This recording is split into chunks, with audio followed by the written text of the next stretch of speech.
Welcome to Running on Empty Beer Review.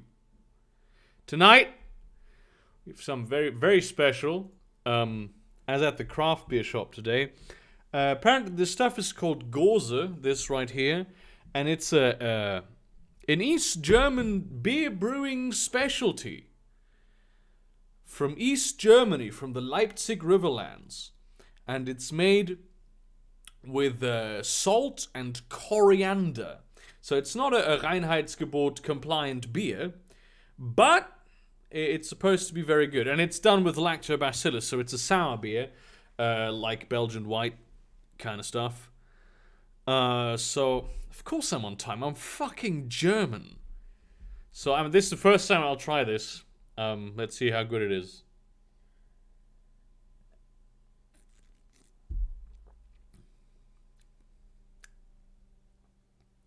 Wow. It's got everything, really. I mean, it is sour. It's really easy to drink. It doesn't really taste alcoholic. There's no bitterness. Now there's a note of bitterness. Yeah, it comes in stages. It's sour first. And it's not an aggressive, like, citrusy sourness. It's very, very smooth sourness. And then it's then you get the salt, and then just the sort of the herbal note, the smoky note from the coriander, and then it's the hops. That's really good. But yeah, this is what we're actually doing here. So we're reading the other half of Hogwarts School of Prayer and Miracles by Proud Housewife. We had read the first half of this masterpiece last week. And if you don't remember what the premise is, basically this woman read Harry Potter when she was a kid. And she liked it. And now she's a Christian, but she still wants her children to read Harry Potter. But it's not possible, because it's all about, they have witchcraft in there, and that's bad. So she has rewritten the Harry Potter books into being about magic. Not about magic, about prayer. And they do the same things, but it's all about prayer now. Your kvass was shite. Oh, wait. 1 second. The Neolutionist, $33.33, based and red-pilled once again before the stream starts. Mate, I know it's the beginning of the month, but Jesus. I actually have kvass fermenting in my bathroom right now, in a carboy. I've been drinking ginger ale a lot these past few days, so I can get some plastic bottles that can be pressurized. Yeah, so I can filter that stuff. Yeah, so this is the premise of the thing. And we are now at Chapter 8. Refreshing Honesty, ? Author's note. Hello, y'all! Things have finally calmed down here a bit before Parsons. I'm so excited to share with you all the new chapter. One thing I'd like to talk about, though, many people call me misogynist. That means woman hater. Friends, I do not hate women. I am a woman. Now that I have done more people calling me this. Well, apparently it is saying that women are loving and nurturing and good. Right now, hateful. I'm just an old bee bigot. Hey, wait, wrong. There's my bigoted thing saying it all. Now, it is certainly true that what's written in the Bible about women is an excuse to be actually hateful to women, and that is terrible. And there are some people out there thinking women are stupid and less than men. Friends, this is not what I believe at all. I believe all women have special gifts and are no less than men. In fact, I think that if women were respected more, there would be a world would be a much better place to live.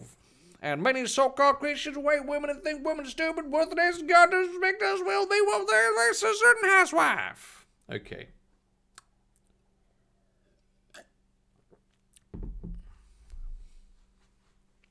That's just how she talks. Harry Potter walked nervously over the table to Mr. Snape. I have to find the accents again, all of them. Harry Potter walked nervously over to the table of Mr. Snape, who is, for some reason, the Gryffindor house teacher. The other little ones wearing red and yellow hats did the same. Mr. Snape silently stood up and motioned with his head for the boys and girls to follow him, and he sauntered out of the great hall. He led them into a classroom with a few desks in it. Well, he silently motioned for the little ones to sit down at the desks. They did. He stood up at the blackboard in front of them. Wow, none of that was necessary. Okay, how am I,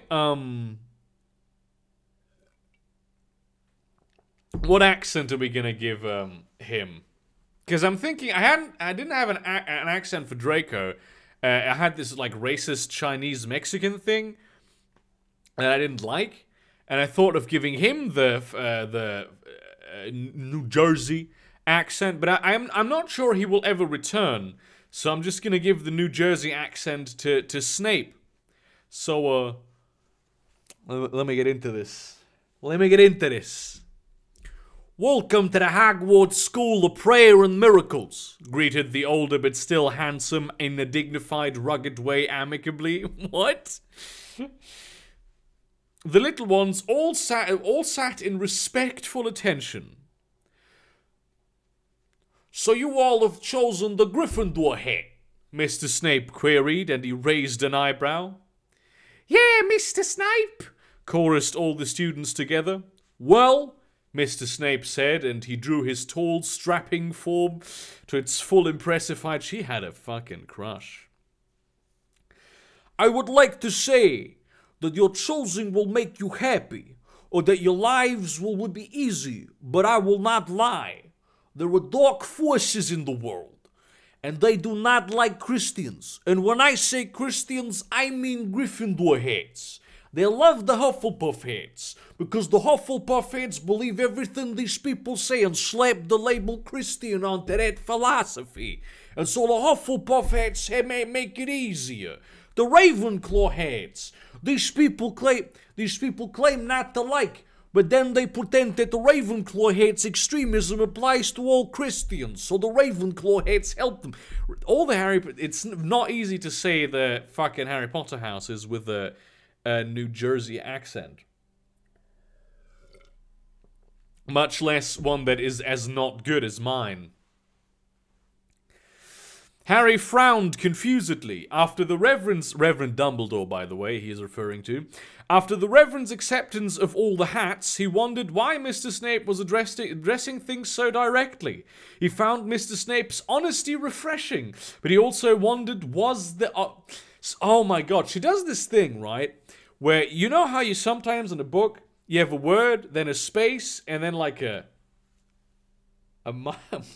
dash is the proper word, and another space, then the next word, to indicate that there's a break here, that there's a certain, an artistic pause. Here she does that, but without the breaks, so it just seems like it's one word that is supposed to be combined. Wondered is what it says here, but what it should say, but he also wondered, was the honesty also combined with the hate for others that he had seen in Draco's hat? I also don't understand why they're called hats and not just houses. He thought that the other hats were wrong, but he did not want Mr. Snape to hate them for being wrong. He wanted to help them. Oh my god. So Harry is a complete Gary Stew. $2 from Neo. Burger confirmed for Jersey Shore reboot. Let's go. This is...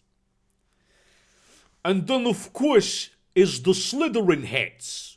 The Slytherin hats will tell you we are all on the same side because they agree with Gryffindor hats in some things.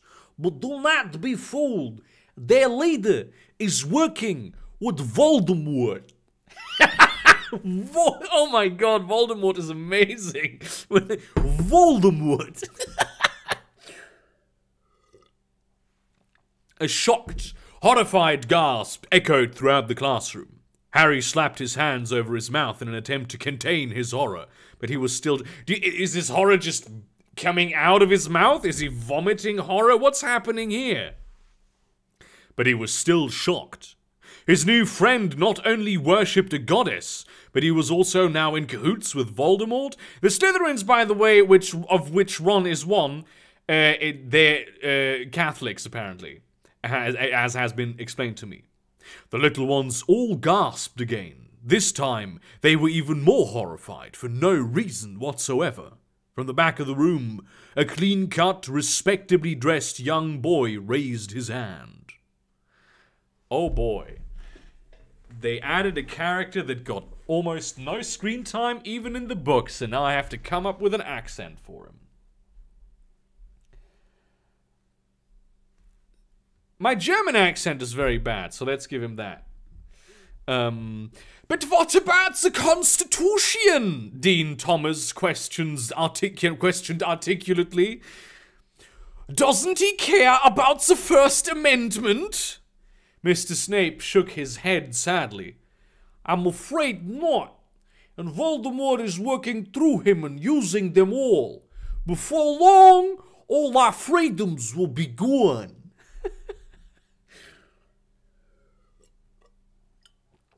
This goes down like soda. Dean Thomas raised his hand again and queried coherently, oh God. But why does Voldemort hate Christians so much? Yes, now he's a gay German. But why does Voldemort hate Christians so much? No one knows. Nobody knows, fella. Come on. What are you expecting from me? Mr. Snape responded tentatively. However, he is on the move and he is gaining power, and we Gryffindor heads may be the only ones capable of stopping him. Harry was nervous, but he clenched his fist determinedly. He was scared, but he was ready to face evil. Author's note, blessings. Wow.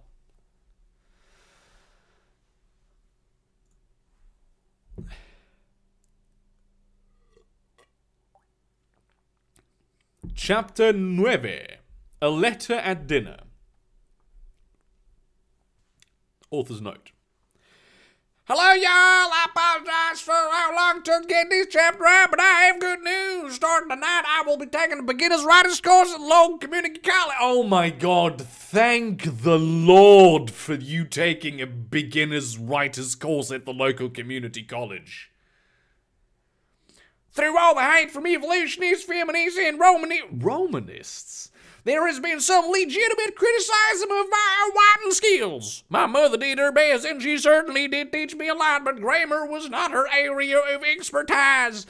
No, your grammar is not the problem. It's your utter redundancy in how you use words. Your interpunction, the general orthography is a problem. Your choice of words and the structuring of your sentences really is not the problem. It's taken some convincing. The hubby wouldn't sure right have time to get everything done and start taking class, but I've written up schedule and I think we can make it work. 1 week into the school year, Harry was gradually starting to get used to the everyday routines at Hogwarts School of Prayers and Miracles. There was breakfast in the Great Hall every morning, and then there was a prayer session led by the Reverend. The Slytherins went off to have their own prayer sessions in their own way. Considering they're Catholics, probably they were getting fucked in the arse. And the Hufflepuffs and Ravenclaws prayed with the Gryffindors, but the Hufflepuffs complained about the Reverend quoting the Bible, and the Ravenclaws complained that the Reverend didn't seem to really hate sinners. He just hated sin. After the prayer session, the little ones all went to their classes, where regular math and English classes? What? Oh, that's a double word. There were regular math and English classes, of course, although they were of a higher caliber than one would find in a public school, and then there were Bible studies and Christian history. Yeah, it's just better than, they use God for everything, but Jesus fuck. After that was lunch in the Great Hall. After lunch were more classes about American history, even though they were in Britain, and constitutional law. of, well, the British Constitution is actually quite complicated because the Brits do not actually have a singular constitutional document. They do have a founding document, but they don't have really a constitution. They do de facto have a constitution, which is spread over various codes of law and books of law and areas of law within Britain, and it's fairly complicated. So they have a de facto constitution. They just don't have a constitution de jure. And missionary training. After these classes was... Oh my god, missionary training. After these classes was dinner in the Great Hall, after which students had free time. It was just such a dinner that Harry was eating now. He was sitting with new friends, Hermione, Ronald, and Dean Thomas. Fuck yes. This food is certainly is delicious, Harry observed gratefully, and he was savoring a bite of perfectly roasted chicken. I made a really good casserole today, though it came out a little on the saucy side. I made a with gnocchi casserole with the gorgonzola. I'm not a fucking idiot. Gorgonzola, it's the cheese. Sauce, but the sauce was a bit much and a bit thin. I should have had more gnocchi in there. I miscalculated a bit, but it's got a very, very strong like umami taste. It's a dish with very strong taste, and it's also got Black Forest ham in it. So there's a lot of very smoky umami and salty flavors. It's good. I'm very proud of it. Not the first time I've done this casserole. It's pretty much the first dish that I ever sort of developed on my own, and I enjoy it. It really is, Dean Thomas concurred intelligently. Yeah, that's very intelligent. He was dressed quite respectably today, as opposed to all the other days when he was dressed like a fucking whore.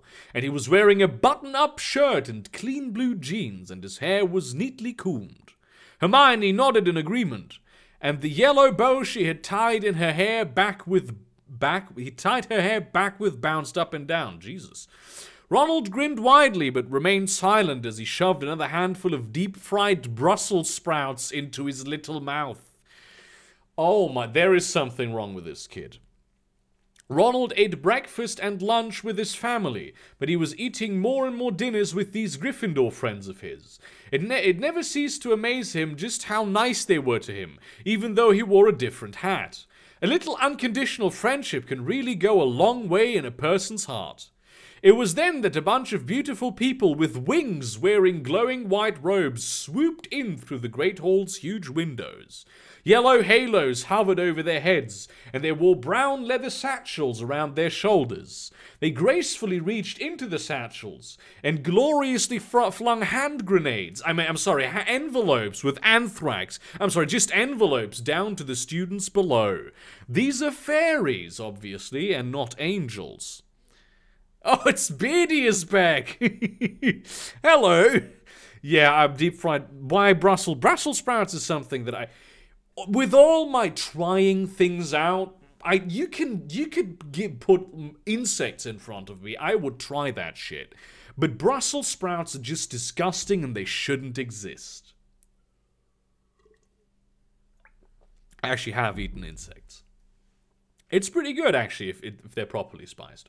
There's a kind of ant that I'm actually really itching to try at some point. It's in the Amazon that they use at Dom, which is one of the best restaurants in the world, operated by Chef Alex Atala, who is he's a complete character. He looks like a hitman. That is what he looks like.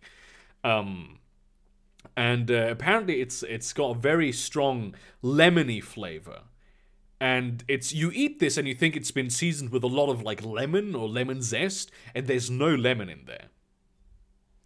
I like Brussels sprouts, but they have to be fresh and cooked properly. They rot way too... No. Brussels sprouts are illegal, Beardy. Come on. Where was I? The mayor's here, Dean Thomas observed accurately, and he shielded his eyes with his hands as he gazed up in wonder. Harry propped up his chin on his hand and dreamily watched these magnificent postmen distribute their wares. Well, it's not their wares. He did so love to look at angels casually. Imagine you're like a being forged from the ether in the great forge of the Archangel Metatron. And, you know, you created from the divine essence itself and given the task by God to deliver mail to kids.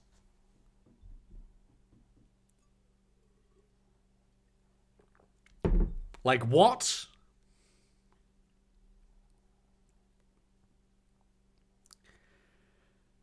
Ah, fuck. I always lose my line. He was surprised when a letter fluttered down to him and it landed lightly on the table in front of him. He had never gotten a letter before, on account of he lived underneath the fucking stairs. He smiled innocently at the angel who had delivered it, and the angel waved back. No. When you smile at someone and then they wave at you, they're not waving back. Waving back necessitates that you waved to them in the first place. Otherwise, it's just waving and not waving back. Jesus. Would you look at that? Dean Thomas uttered fluently. You got a letter, Harry. With excited hands, Harry broke the seal and took out the parchment that was inside the envelope. He laid it out on the table and saw the familiar, slanting, tidy handwriting. Dear Harry, how are you enjoying your first week at Hogwarts? I hope you're enjoying it a lot. How about you come over for some tea this evening after dinner, and you can tell me all about it. Signed by Hagrid. This is, I wouldn't do that, Harry. Really just would not do that. I'm a villain, I love evil things like Brussels sprouts.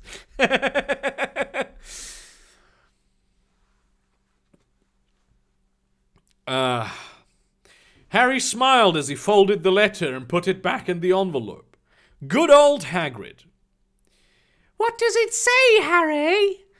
No, that was Harry, actually. Hermione questioned shyly, and she played with one of her smooth, lovely curls.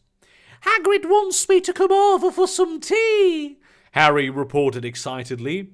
Would you all like to join me? You can't just invite everyone there. I'd love to, Hermione replied sweetly. That sounds like fun, Dean Thomas responded eloquently. Could I come? Oi, mate, could I come too, cunt?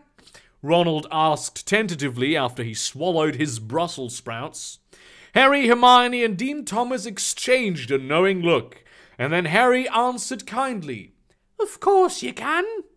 Ronald smiled gratefully before going back to his Brussels sprouts. When dinner finished, Harry got to his feet, and then he declared boldly, Let's go! Okay.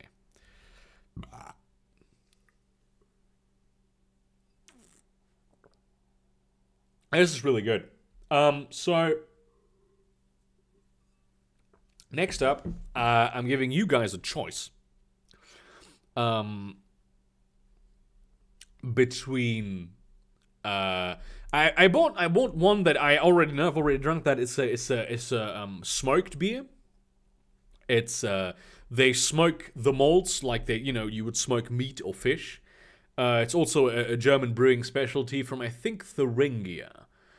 And the other one is like a new craft beer that's done with blueberries. So I'm gonna wait for you guys and gals in the chat and tell me which one I should be drinking first. And I'm gonna go real quick and wash this out and get some water in my Brita filter.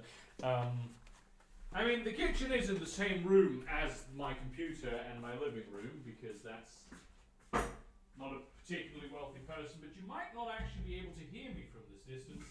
I'm not certain how good my microphone is.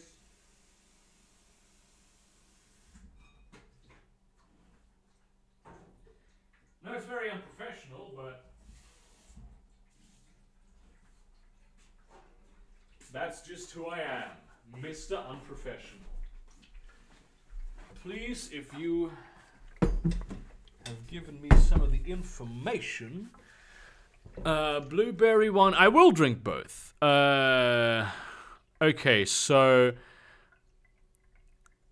okay, the first seems to be smoked, so we're gonna get the smoked first and then the blueberry one.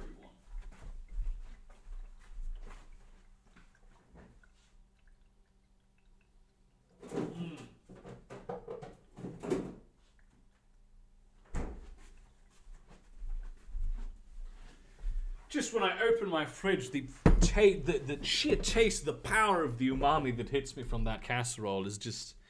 oh, it's phenomenal. It is just phenomenal. Could hear me from the kitchen faintly. Let's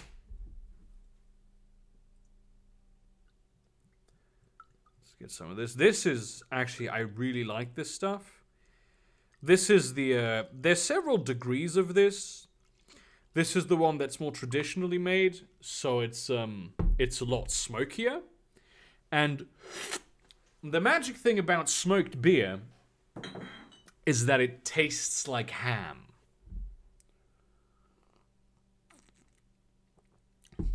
Just, amazing. It's like you're drinking meat. Really, like, strongly flavored, delicious ham.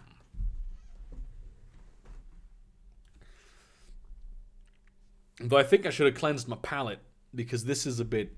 I think it's interacting with the sour from the other stuff.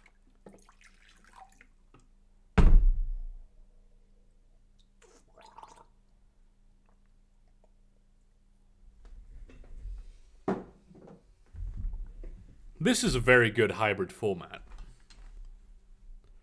Not like smoked ham, Mr. Engels. I know you communists aren't into food, but... Chapter 10. Dangerous days are here. Author's note. Hello, y'all. Sorry it's chapter too long to post, but the instructor of my new writing class was kind enough to proofread it, and I didn't take all of his suggestions, but I liked most of them, and I hope that was worth it, and another thing, a few good-intentioned but misguided readers have expressed their concern about my asking my husband's permission to take a class. Friends, it is not long ago that I would have thought the same thing. Culture taught me that wifely submission was demeaning, and I believed it. All I will say is, read Created to Be This Helpmeet by Debbie Pearl, Life and Marriage Changer. Okay. So, I used to be like you and think that basically being a slave to the whims of some guy that I signed a contract with that bound me to him for life was maybe not the best thing. But now that I have given in to my peers from this weird religious community that I am a part of and have been abused for a sufficient amount of time by that person I signed a contract with, I am just happy and full to the gills of Stockholm Syndrome juice.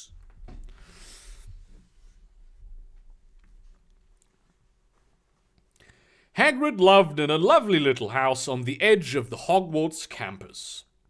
The little ones arrived right on time, and the delicious smell of tea and cookies was wafting outside. Smiling in anticipation, they knocked on the door. Hagrid opened the door and beamed down at them. "Welcome, Harry! I'm so glad you could come, and you brought your friends!" "Indeed I did," Harry said and gestured to the upstanding young fellow to his left.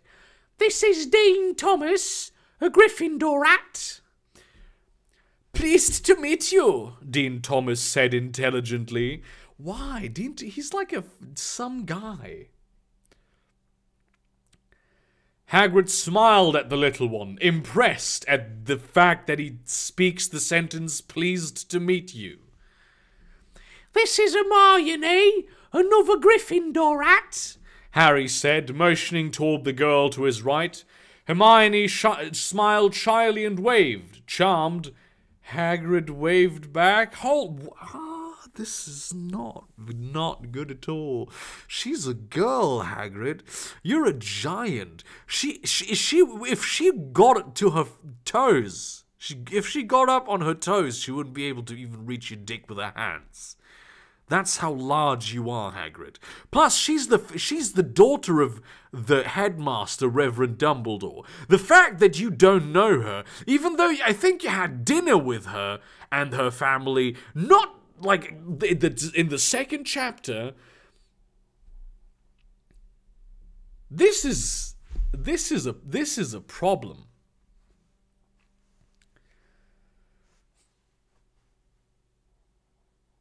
God damn it. And this is Ronald, Harry said. Ronald looked up sheepishly from where he stood behind the trio. He could sense that Hagrid was truly a man of the Lord, in a way that no one in his family, or perhaps the entire Slytherin hat, was. See, this thing, this doesn't really have a Mary Sue or a Gary Sue, because, fucking Harry is a bit of a Gary Sue, a Mary Sue, but the real thing we have here is an ideology Sue. This, just for the record, is called Büchler by Meufelbräu. Also, another good one that I can really recommend for people who want to get into smoked beers is Rökers. That's some very simple, high quality, fairly recent brewery that does a lot of traditional brewing techniques, a lot of different kinds of beers.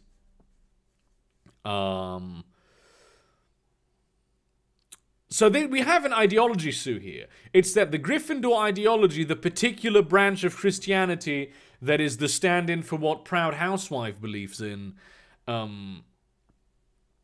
that's what is the ideology Sue here. Because everyone who gets in contact with it, the ones who reject it are either just obviously evil and wrong, and the ones who accept it, just the ones who are indifferent to it, who are not part of it, they just love it, and they are convinced by it, essentially on their own, and realize the inferiority of their own ideology, just by being confronted with this ideology Sue. To be in the presence of such piety was humbling for a little one such as this. Hagrid noticed the green and black hat, but didn't comment. Instead, with true mercy and compassion, he opened the door wide to all of them. "Glad to meet all of you. Please come in." The four little ones filed in. The inside of Hagrid's house was tastefully decorated. The curtains were plaid, the walls were wood, and a bare rug covered the floor in front of the fireplace. Mounted above the mantelpiece in a place of pride for all to see was a moose's head. The oaken table in the center of the kitchen was set for 5, and the kettle on the stove was just starting to sing. First of all, the class really paid off, I have to say. I didn't stumble over anything once reading that. However, he didn't know that the other people were coming. Why the fuck did he set the table for 5? This is a nice place you have, Harry commented. It really is, Dean Thomas said intelligently. Hagrid grinned with pride, beamed with pride, would have been more appropriate, considering that he beams all the fucking time. Thank you. I live by John 9:11, of course, but I do try to keep it tidy. Harry, Dean Thomas, and Hermione nodded knowingly. And apparently the other guy doesn't know the Bible. In a few minutes, they were all seated at the table while Hagrid passed out his famous chocolate chip cookies. Okay, first of all, why does it take you several minutes to sit down at a fucking table? And also, is there weed in those famous chocolate chip cookies? If yes, can I have one, please? They munched on the delicious morsels as Hagrid poured the tea. "How's school going?" Hagrid asked. "Quite well," Hagrid replied. Just then, the timer buzzed. What? "More cookies!" Oh no, actually that's the children. Ah, fuck it. The little ones cried in delight as Hagrid got up to get them. While Hagrid was getting the cookies, you really have to be careful with edibles though. If they don't kick in, wait an hour or two, because they still might. You're making a big mistake, kids. This is how you have an experience with edibles that makes you never want to try them again. Harry's eyes fell on a newspaper Hagrid had left open. The headline on the front page read, Voldemort spotted at Hogwarts, question mark? Okay. So, first of all, you read a headline. If it ends in a question mark, never is the answer yes. It is always no. This kind of shit, Voldemort spotted at Hogwarts, question mark, is also, I mean, he's probably reading The Sun or some shit. Would you look at that? Dean Thomas murmured observantly, picking up the paper and scanning it. Because apparently he's the Terminator. As he read, he whispered at the article's terrible words. Voldemort was spotted by several students yesterday at Hogwarts School of Prayer and Miracles. This is the man who is trying to put a bill through Congress to stop Christians from practicing their beliefs. If passed, homeschooling will be illegal. Christians will be put in jail, maybe even killed. Unless they say the Bible says what Voldemort wants it to say. Saying Merry Christmas on hanging up the 10 Commandments will put you in a re-education program. Okay. Yeah. Voldemort is the atheist, by the way. When Dean Thomas was finished, Hermione burst into tears. Harry gave her an innocent, friendly pat. And that is all for this PG-13 fanfiction. We're not going to have full-on hardcore pornography. How can anyone be so angry at God? Hermione sobbed, while all it takes is for him to just be the complete caricature of a villain. I don't know, Harry declared tentatively. He's a horrible person. Dean Thomas nodded sagely and muttered to himself in disgust. First they tried... Wait, no, that's actually the wrong accent. First they tried to change the Pledge of Allegiance. Now they want us to not be Christians. Next they'll be killing us all. It's a bad time to be a true Christian in America. Okay. Well, you're in Britain, so... Just saying none of this matters. Ronald sat in guilty silence as he watched his new friends fearing for the future. He is also Christian. He would also be affected by this. He was beginning to wonder if just what sort of hat it was that he had chosen. Yeah, it was the hat that is also fucking Christian, you dumb fucking cunt. Jesus Christ. There's a Bible verse here. John 9:11. If ye were of the world would love his own. But because ye are not of the world, but I have chosen you out of the world, therefore the world hateth you. Okay, I have no idea what the fuck that means. You would think that God, of all people, would be somewhat decent at writing things, you know, concisely and in a way that people understand upon first reading that sentence. But apparently, God also should have taken some community college writing classes.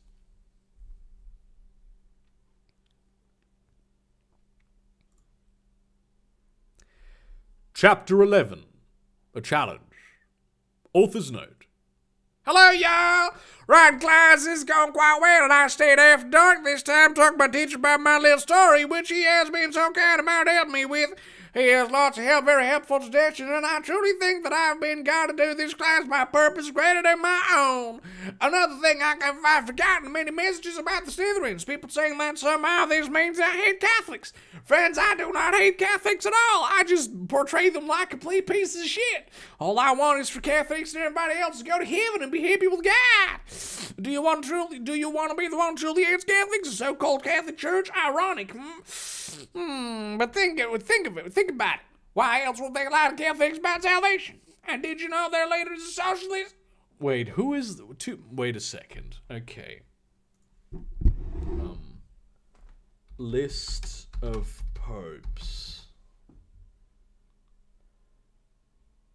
Okay, no, Pope Francis was already the pope back then. Apparently Pope Francis is a socialist. It seems like a certain someone doesn't know much about the Bible or the Constitution. Hold the fuck. Why would the Pope be bound by the Constitution of the United States of America? Literally, he exists on a different continent. It's just not just a different continent, it's a completely different landmass. It's almost on the other side of the fucking globe. Okay? Which, by the way, fun, interesting trivia, Rome, and thus the Vatican, is much farther to the north than than Washington. It's a bit farther to the north than New York City. And we're talking about Italy, and you might be wondering, what? Italy is an incredibly warm country, and when it's winter in Italy, it barely ever snows at all.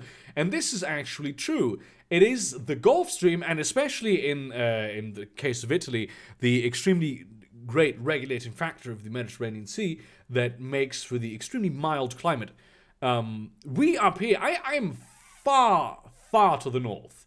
I think that on my latitude, I'd be... Ah, Jesus, let me look this, Google Maps, what is this? Google AOS, okay, yeah. So, people know where I live. So, here I would be on the same, okay, I'd love to have, like, the sort of lines. No, you're not gonna give it to me, okay. We're going to have to eyeball this. Go like this. We are about on the same height as sort of like you know, I'm on about the same height as Lake Superior. Now, Lake Superior has had Antarctic temperatures these past few weeks. I didn't. It was around 0 here. It was pretty nice. Because of the Gulf Stream. So, you know, thank God for the Gulf Stream. Harry, Hermione, Dean Thomas, and Ronald all whacked back solemnly to the main campus. They could hardly believe what they had just read. Voldemort on their campus? What would they do if they ran into him? They quickly went into their dorms and got to sleep. Yes, that is the appropriate reaction to that. The next morning, the 4 little ones sat together for breakfast. The spread today was truly delicious. Fluffy scrambled eggs, crispy bacon, home fries, grits, waffles, apples, orange juice, and iced tea. How about some chicken? How about some breakfast chicken? Or turkey, man. Jesus Christ. This is just carbohydrates. And if you're going to eat carbohydrates, do it in the morning. Truly, the blessings today were abundant. I still can't believe Voldemort has been seen on our own campus, Harry whispered after swallowing a bite of bacon. Neither can I, Dean Thomas commented perceptively. Oh my Jesus fucking God. We live like barely 100 kilometers away. Do you live in Hamburg, man?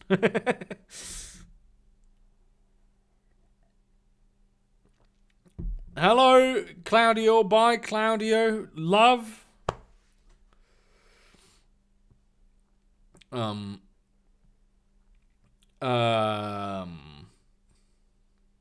Where was I? Gee, I always lose my line. I shouldn't drink this much. I'm scared, Hermione murmured and fidgeted with her fork. What if he tries to kill Harry? Why would he just kill some random kid? He is not the chosen one in this fucking narrative, Jesus Christ! It will be fine, Harry declared boldly, and then gave her hand a reassured squeeze. And then they both blushed. Ooh, this is basically he just ate her pussy. Oh no. This is Draco Malfoy is speaking now. And now I'm gonna have to get back to the racist accent that oscillates between Chinese and Mexican.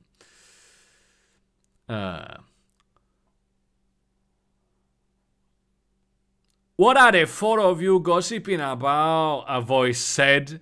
It was smug and it came from behind them. This is how I know it was Draco. Harry turned around and he saw Draco standing behind him. Draco's hands were folded and rested on his stomach. But like this? Like Merc? No, like this. Why? Behind him stood two other young men, dressed in the same Draco tan pants. Oh no, the same as Draco. Tan pants, brown sweater vests, and white button-up shirts. Fucking hell. We were just discussing something we read in the newspaper, Harry said friendlily. Would you like to join us? Draco chortled pompously. I think not. You may be comfortable dealing with women outside of your family, but I am not. I know that I am better than women. Why would I want a doctor? It's just got increasingly more racist. Why would I want a doctor one? Okay, you're a misogynist, apparently. Harry gritted his teeth. He'd had enough of this. So-called feminists these days call everything sexist. A man respecting his woman and providing for her and giving her the children and home that she truly desires is called woman-hating. This has nothing to do with the story at all and is just a screed by the author that she is falling into. Such silliness can make us forget what real sexism looks like. The truth is, women are just as smart as men, and God made us their equals. But equal does not mean the same. And when we treat men and women as being the same and tell women to go to work all day and forget about their true calling as a wife and mother, then that is real woman-hating. And then there are people like Draco who think that God messed up and made women worse than men. And neither is okay. And this is something that Harry totally is thinking right now. Okay. So, just wanna, I like the fact that she thinks that women and men are equally intelligent because obviously they are. They're equally capable of doing most things. I do not so much like that. I like the idea of house husbands also because, sometimes you have a woman that wants to make a career, you have a man that wants to stay at home. That's a super chill fucking life, Not something that appeals to me personally, but I do like the idea that society allows us to sort of mix and distribute gender roles among the partners of a relationship today more freely than it maybe used to. And that is, I think, a very good thing to do. But yeah, that's just my screed. That is a mean thing to say, Harry screamed bravely, and he banged his fists on the table so hard that the plates bounced. Mr. Snape looked over in their direction, and he saw the commotion that was going on at that moment. He was dressed very dapperly today, in a freshly pressed dress shirt and practical pants that complemented his long, muscular legs perfectly. Above the top button of his shirt, a hint of the thick carpet underneath was visible. He carried with him a big, heavy King James version of the Bible as he sauntered across the cafeteria. I know who the fucking author had a crush on, Jesus Christ. What's going on here? He questioned, folding his arms over his... What's going on here? Nothing, Draco muttered in the embarrassed voice of one who knows that he has done wrong and is also voiced by someone who's doing a terribly racist accent. But Harry boldly and honestly retorted, Draco was being a bully to the ladies. With a gasp, Greg Who the fuck is Greg? Covered his mouth with his delicate, long-fingered hands. Wait, Greg is Snape? What is going on? What is happening? Detention, Draco. We as Christians must be respectful of the women and treat them with the gentleness they deserve as our mothers and sisters and daughters. Mr. Snape grabbed Draco's wrist and let him out of the cafeteria. Harry smiled holily at the sanctimonious fool. Draco shook his fist. I'll get you for this, Potter. Tonight after dinner in the courtyard, we will have our pray-off. He's also got Down syndrome.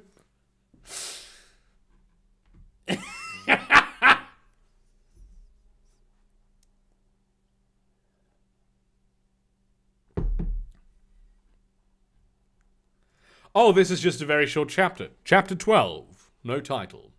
Author's note. Hello, y'all. I had the chapter already go a week ago, but left last Saturday. But then, of course, things got away like they always seem to. But now everything's slightly settled down here in Fort Parsons. I thought I would finally post this. The campus was dark when Harry, Hermione, Dean Thomas, and Ronald walked out of their dormitories. It was completely silent because all the other little ones were asleep. The bright, shining stars twinkled approvingly at the righteous young Christian trio. What the fuck? I'm nervous, mate, Ronald uttered shakily. Isn't this against the rules, Can? Harry, Dean Thomas, and Hermione exchanged a knowing look. It wasn't Ronald's fault. It was just how he had been raised. Slytherin hats do not usually question authority. Oh, but you do. You totally fucking question authority every fucking day. They think they need to just do what the head Slytherin hat tells them to do. They never think that maybe the Lord's work is important. This is the Lord's work, Harry explained patiently. This is more important. That's right, Dean Thomas said wisely, and not a single word was mispronounced. What the fuck? Why do you have to say this? He had dressed quite respectably for the occasion. His face was scrubbed quite cleanly. Why? Is he usually just wearing blackface all day? Any mummy would have been proud to have him as her son.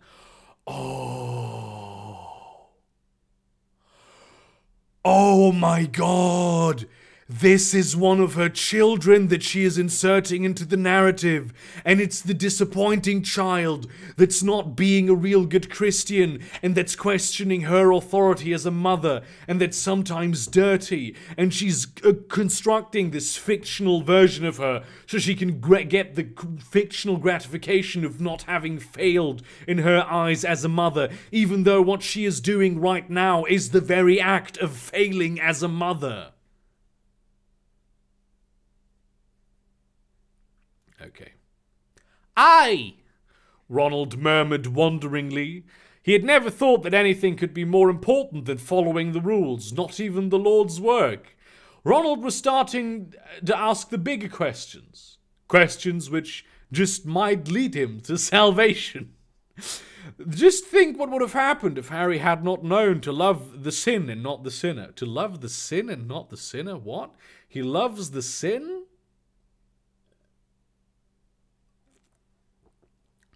I have to say, this time around, it's not as good. I remember this Büchlein being better. The ham taste is not actually as strong as it usually is. Just then, Draco stepped out from behind a tree. This is just scarce. I can't do a scarce voice. He was wearing yet another sweater vest, and he was proudly sporting a Ravenclaw hat. Well, Potter, Draco drawled smugly. Looks like you came to the playoff after all. That's right, Harry answered courageously. Well done. Draco grinned self-righteously. Let's pray. They're literally having a pray-off. That's what's happening. Harry and Draco got down on their knees and raised their hands to the sky. I go first because God loves me best. Draco, he's now a gay Chinese person with Down syndrome, just to keep you guys updated of what's happening here. Draco declared confidently. With that, he shouted, Dear Lord, if you agree with me that women are stupid and Potter is wrong, please strike him down where he kneels. Dean Thomas and Ronald gasped. Hermione began to cry, but Harry did not flinch. He knew he was a man of the Lord. Draco grinned viciously as he looked to the sky for a bolt of lightning, but none came. His eyes widened and his jaw dropped. He began to cry. Now it was Harry's turn to pray. He raised his hands far higher than Draco's. Wait, 1 second though, right? If this is going to be the arbitration mechanic here, what the fuck? They just ask God what he thinks, and he answers. Have you ever prayed ever?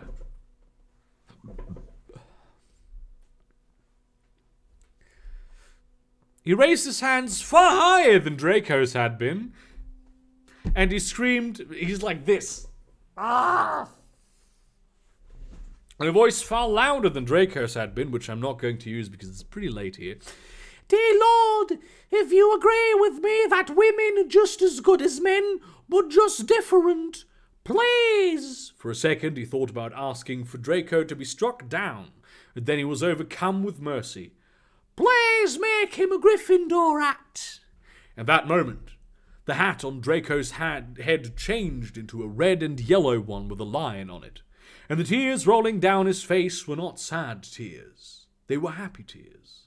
The crowd of onlookers burst into applause. What crowd of onlookers? Oh, didn't you establish that they were alone? But Harry did not notice all the cheering students and teachers. He was bathing in the love of the Lord. That sounds like he's bathing in cum, and that is really, really dark. Why not then just ask God to turn all people into Gryffindors? Like, what the fuck?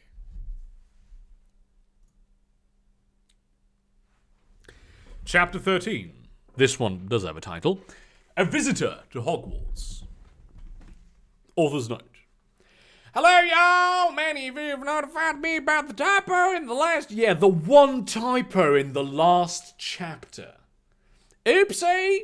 I was feeling so confident in my newfound writing skills last class, and I didn't think I needed to ask the teacher to full proofread. Once again, oops. But I guess it just goes to show that Proverbs 9:11 applies to us all, and that, my friends, is why this chapter is so late going up. I waited to pause until Greg had a chance to look it over in detail. Oh boy, what the fuck? Greg is... Oh my god! So is... Greg is your writing teacher? And Greg is also Snape's first name? And you have a lady boner for Snape?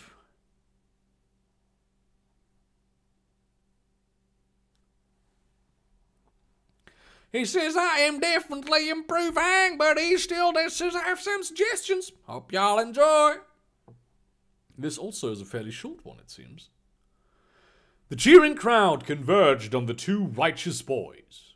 They were led by Dean Thomas, Hermione, and Ronald. Hermione reached Harry first.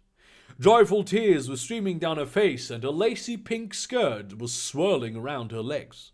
When she reached Harry, she wrapped her delicate arms around him in a chaste hug. We just have to, you know.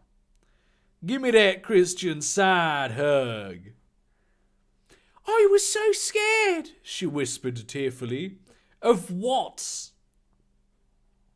Harry pulled away and patted her reassuringly. He told her, There is nothing to be afraid of, not when we are on the side of righteousness. Hermione grinned admiringly. She exclaimed, You're so brave.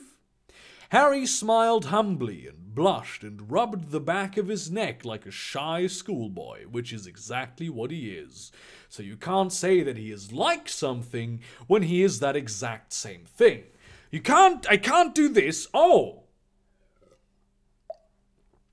This beer tastes like beer. That is fucking stupid. Do not do that. He didn't know why, but he felt so different around her than other people. His pee-pee grew hard. Perhaps it was because she was so godly. Yeah, that is it. It is the godliness. Okay, she's 11. Probably there is no godliness there. But Harry felt that it might be more than admiration that he felt. What was the word? He could not quite put his finger on. Yes, you can. You fucking pussy. Dean Thomas stepped forward and gave him a very polite handshake. Amazing job out there, he commented intelligently. Probably the kid is also stupid. Harry smiled humbly. It was the work of a power greater than me own. Dean Thomas shook his head in admiration at how humble Harry was being. Literally, he didn't do anything. He just shouted a lot. Truly a light was shining in this little one. Ronald was next in line. Tears were streaming down his face and his nose was running down to his chin. Why? He wiped his face with a big, freckled hand. There's a comma missing there. He stuck out the other one for Harry to shake. Harry generously returned the action. To even touch the hand of such a Slytherin Untermensch. That was amazing, mate, Ronald sobbed honestly. How do I be as fucking howly as you can?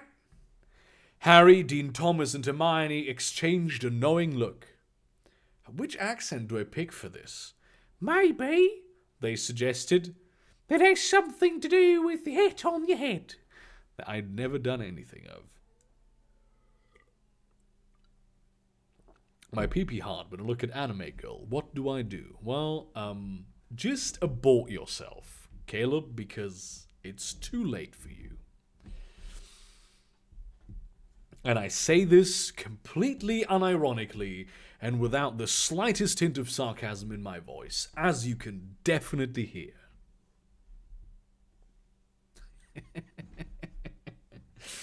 I had the clarification of the YouTube community guidelines on profanity, which is not at all a clarification on the YouTube guidelines on profanity. They did say that you can say gosh, darn, heck, and, you know, things that nobody outside of the continental United States actually uses, and even the overwhelming majority of people inside of the continental United States also do not use, because that's just not how people talk.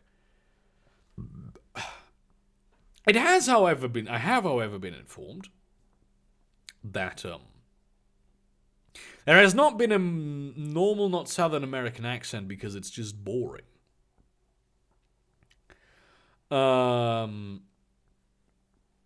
What was I saying? I was saying something. Yes. Basically, they want the entire world to conform to the cultural standard. This is the best thing about these people who preach tolerance of other cultures, and you can't say certain words and you can't have certain tropes. They just disrespect all of the other cultures. And they have no respect for them, even though they preach massive tolerance. It's like the people who said that all characters in The Witches should be BAME, or people of color, as you Americans would put it. It's like, I think they made Fringilla Vigo black, which I have no problem with because it's not really relevant what her skin color is at all. But there were rumors that they wanted to cast a black Siri, which turned out not to be true at all. It was a hoax. But people were actually defending that, and it's like, no, the ethnicities play an important role in the plot. especially serious ethnicity, is a major plot point in the Witcher books. You can't just pretend like that's not a thing. You are disrespecting one of the major Polish cultural items. They have literally the Prime Minister of Poland gifted The Witcher 2 to Obama on a state visit. They have Geralt of Rivia is on the stamps in over there in Poland. That's how important that work is. And rightly so, because honestly, both the books and the games of The Witcher are absolute fucking masterpieces of international acclaim. And they give you a lovely fictionalized outlook on Slavic mythology. And it's just this expectation that the entire world should accommodate and at all times adhere to the cultural standards, not of the United States, but of specific cultural milieus on the coasts, specifically the western coasts of the United States. Most people, even on the western coast of the United States, have no problem with any of this, because they're not fucking insane. But anyway, you can curse just the regular words, though the word cunt was not as specifically, laid out. Because Americans have a very interesting relationship with the word cunt, as they don't appreciate it as much as they should, because it is just such a beautiful word. It has such an amazing mouthfeel. And you can apparently say... even racial slurs you can say if you say them in a specific context. Like if you are talking contextually about like the cultural ramifications, or if you're like Don Lemon, like when he had the fucking placard that said nigger on it. Well, because he wanted to talk about the fact that he didn't like it that news anchors always said the N-word. Because the N-word is even worse in his opinion.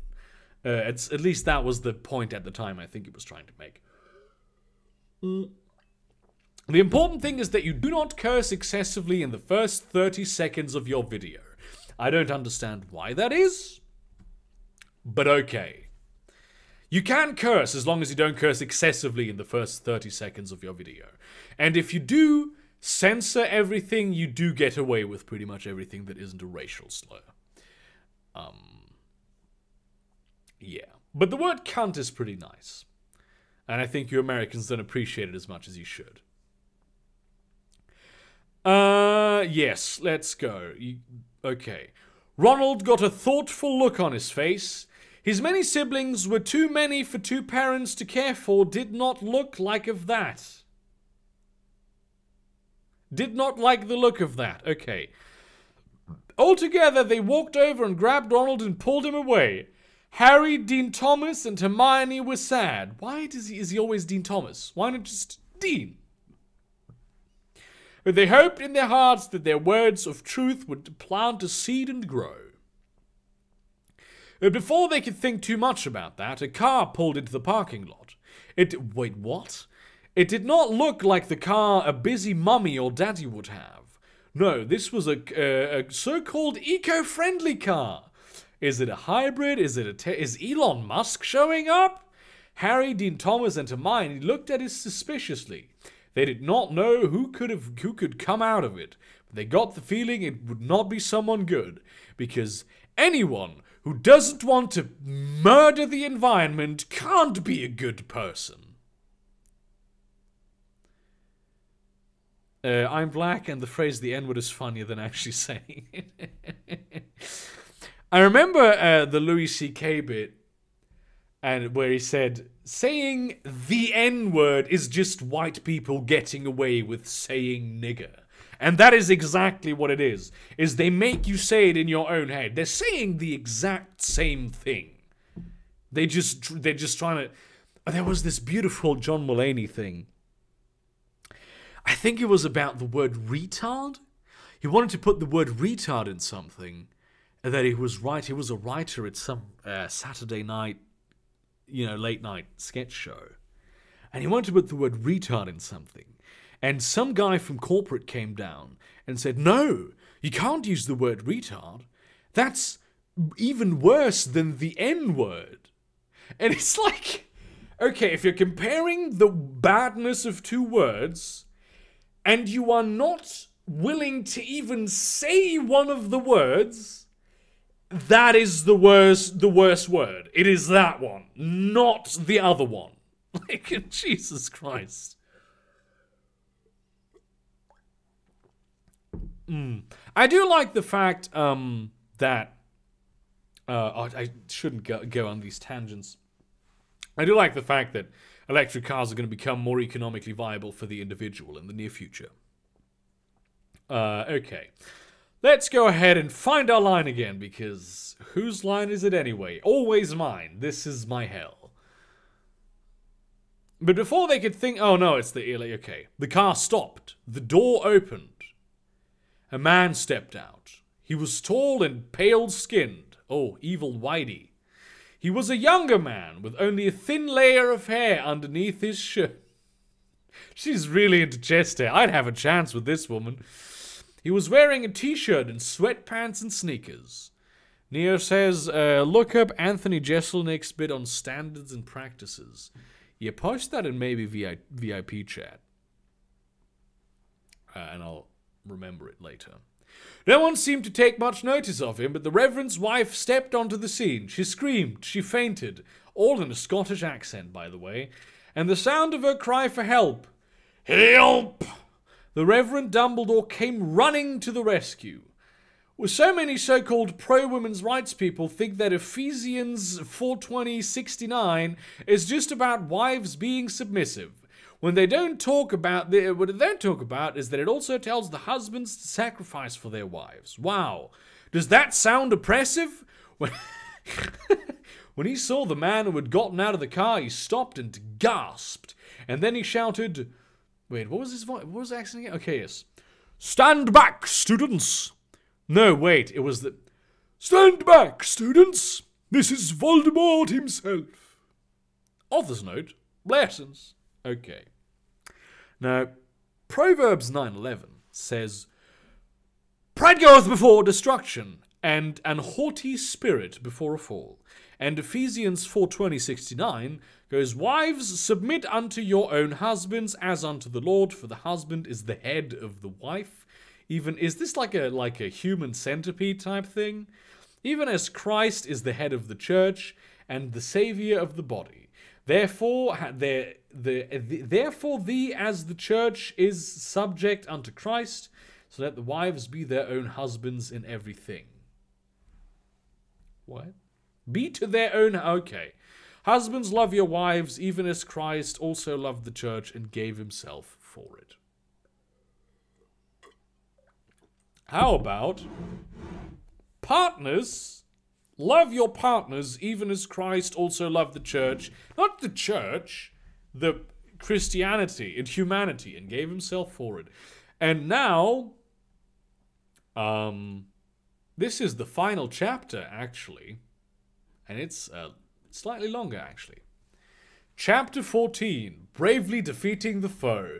Well, thank you for spoiling the whole fucking thing, you cunts. Author's note. Hello, y'all, I got some news, and I thought it might be disappointing to the mammies out there. My husband and I had a very long talk last night, and doesn't think that posting my writing online and going to class is a good idea for our family. It was a hard decision for me to accept, but he does know best. I want to talk about all the many righteous believers who have supported me in this little mission of mine, and I hope that this last chapter ties up the loose ends as best as one chapter can. No amount of chapters could do that.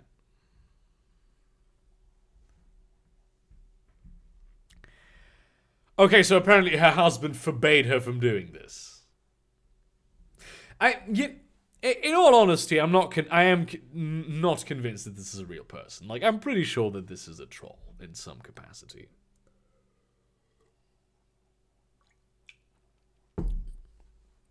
Harry gasped, and Dean Thomas gasped too, and Hermione burst into tears as Voldemort ambled through the parking lot. The enormous crowd of righteous students were nervous. They still stood boldly in the face of such horrifying evil. Dumbledore stood in front of them protectively and manfully. What? He was full of man? Someone was fucking him in the ass or something? I mean, that's probably, his wife is trans, so that might be possible. That's probably how they have sex. Harry looked at the depraved man walking toward them, and he thought of all the lies that he must have been told by evolutionists and feminists all his life.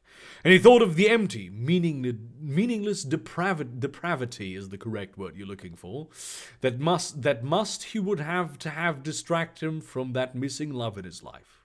And he thought of how one day he would die, and that there would be no happy heaven for him, only the flames of hell. Harry wondered how anyone could be so stupid. Who would want hell more than heaven?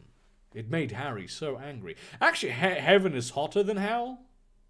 There's a very nice calculation with the way that it's described.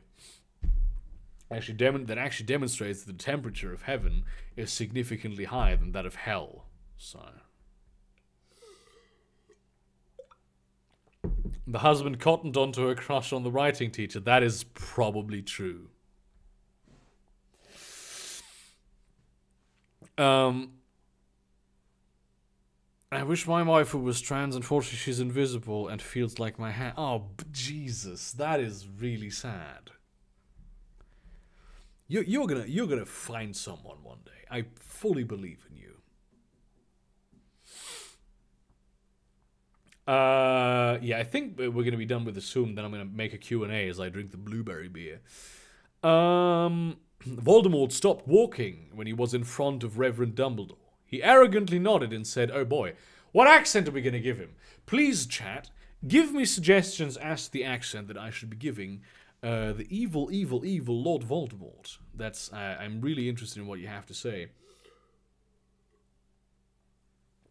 Maybe make it something that I can actually say.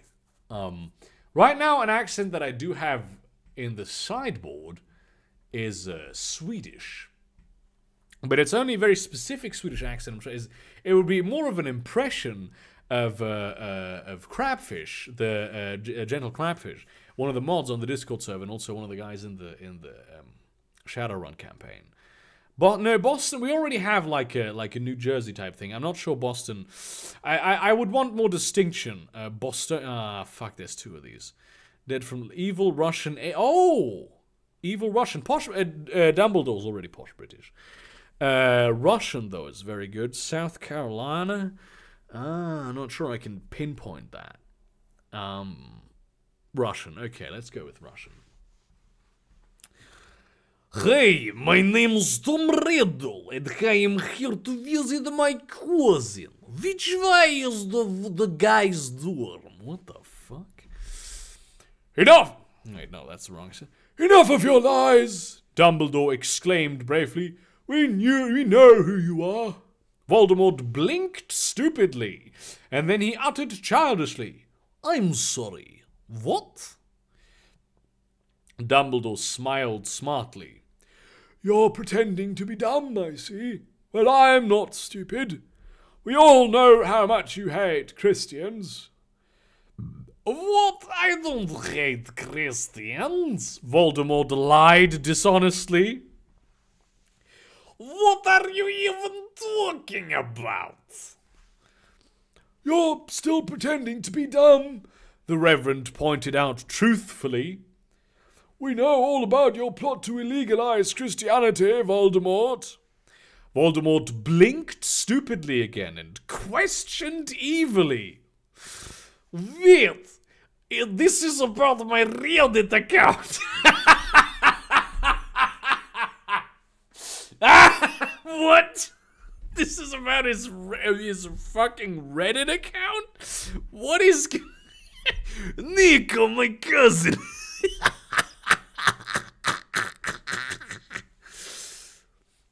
I'm sorry, what? His Reddit account? What is going on?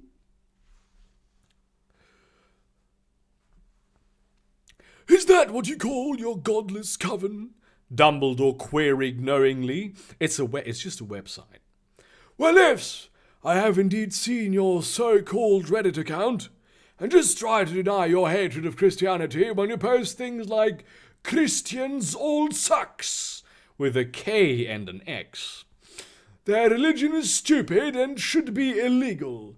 I will write to Congress and tell them to make law. Because he's the monarch of fucking the United States, apparently. Harry Potter laughed intelligently. How do you laugh intelligently? Because Voldemort did not even understand proper spelling and grammar. Yeah, okay. I mean, no, to be fair, the grammar and the spelling in this is pretty good. Even Dumbledore hates Redditor's based blood plus red pill. Yeah, it's all 4chan for Dumbledore. Jesus fuck. That was a joke! Voldemort retorted unintelligently. The whole account is a joke. I mean, Voldemort the righteous... Okay. Voldemort underdash, the righteous underdash... Wait, no. Voldemort underdash, the underdash, righteous underdash skeptic. He laughed with the nervousness of one who knows he is damned. Of course you're not supposed to take it seriously. Do you think religion is a laughing matter, young man? Dumbledore demanded righteously. Well, it is not. What sort of a joke is trying to outlaw religion? Well, but if he hasn't actually proposed a bill in Congress, he hasn't actually tried to outlaw religion. He's just announced that he was going to try and do it. Okay? Of course I don't want to outlaw religion, Voldemort uttered deceptively. That would be ridiculous. I just got annoyed by the ridiculous straw man some Christians have made out of atheism. Ironic.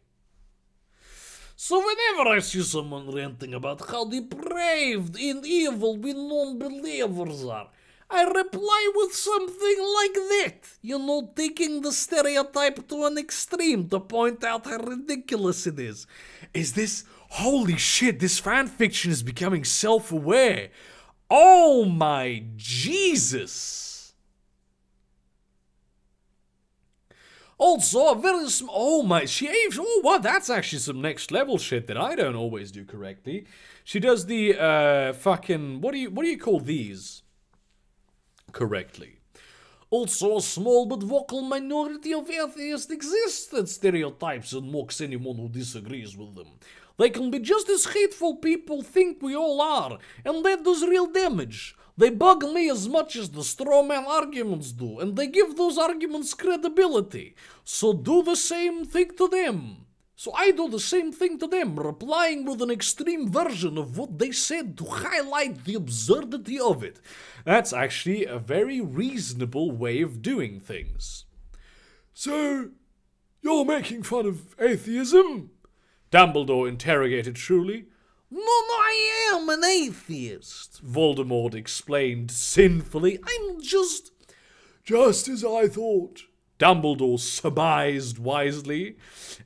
He smiled holily in satisfaction that the Lord had worked through him. Just do not listen to the guy, just condemn him.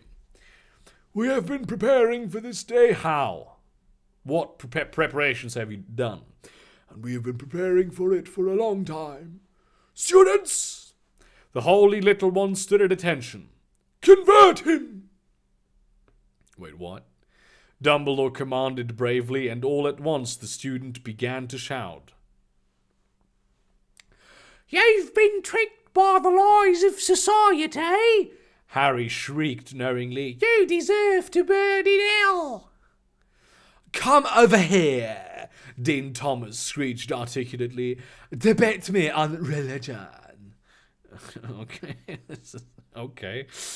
I'm just so upset that you don't accept the Bible. Hermione sobbed femininely. The Bible is the best book ever. I do not concur. Why can't you just respect that? I'm a Gryffindor hat now. Draco yelled boldly with the inspiring zeal of so many newcomers to the faith have. Do you hate me now? I bet you do. Voldemort covered his ears with the discomfort that heathens often find themselves with when they are confronted with the truth, and he shouted loudly to drown out the word of the Lord. "You have been preparing to do this? To scream at me? I just came for bowling with my cousin." "It is the work of the Lord," Dumbledore explained accurately, very accurately. "Are there better ways to spend your time than preaching to a bored idiot who makes fun of people on the internet?" Voldemort made a great point. "Your lord seemed to be pretty concerned about helping the people around him. Is that not his work anymore?" "How can we focus on helping people when there are people like you trying to destroy us?" Dumbledore countered astutely. "I told you before that Reddit account is a joke, you fucking idiot! Suka bled, what is wrong with you, it's special nahui?" Voldemort whined pathetically, but the Reverend shook his head. "I thought that might be so at first," the Reverend commented fairly, "but it was just too realistic." What is your measure of realistic? Okay? What is your measure of realistic, Reverend? What do you mean? What do you mean realistic? At which point do edgy, poorly spelled comments on Reddit become too realistic?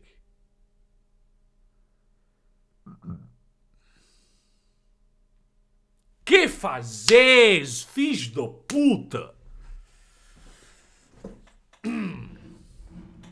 Okay. How was it realistic? Voldemort inquired uninformedly.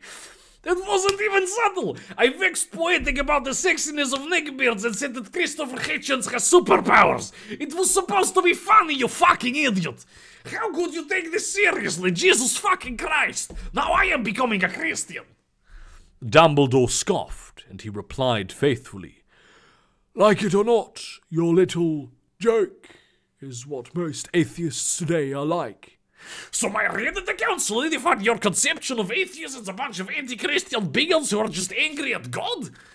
Voldemort solicited stupidly. And then he sighed. Okay, you know what? This has gone too far. I am sure that most people can tell I am not being serious, but if I'm contributing to misinformation and stereotypes, I don't feel comfortable continuing this. Voldemort pulled an iPhone out of his pocket and he began to type on it. After a few moments, he showed the screen to Dumbledore. "See this? I just made the post. I am a troll. And the last post I will make on that account. Are you happy?" Dumbledore virtuously ignored the heretic, and he turned to the little ones standing behind his protections. "Students of Hogwarts, this fool will not listen to reason. Let's save this heathen's soul." This is very non-consensual. Omae wa wo shindeiru.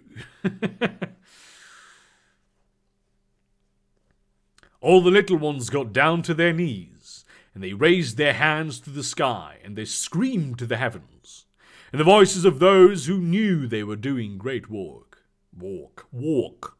Hello, my name is Isaac Arthur. Lord, please make Voldemort a Gryffindor head.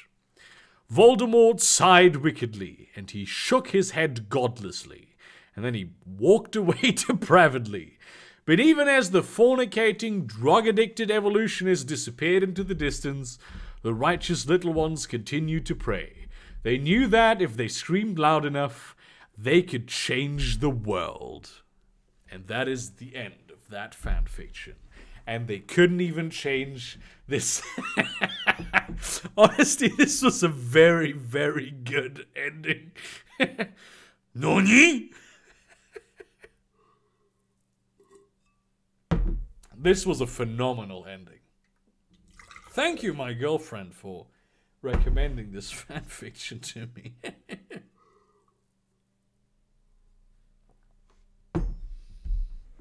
I'm gonna get the blueberry stuff, and you start putting questions because we're doing a little spontaneous Q&A session now. Right now, I'm standing by the bookshelf. I am now in my kitchen. Oh, it's the casserole just smells so fucking good. Jesus Christ.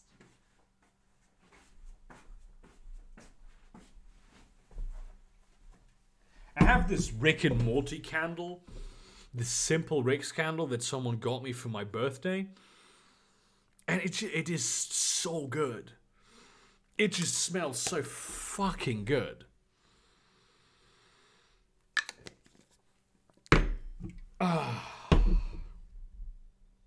Okay, let's just open this beer. This is what it looks like, by the way. It's a very fancy can and like very good looking. Hazy with a chance of blueberries. Brewed in Berlin, gebraut in Berlin. Oh, and it is actually red, as you would expect from blueberries.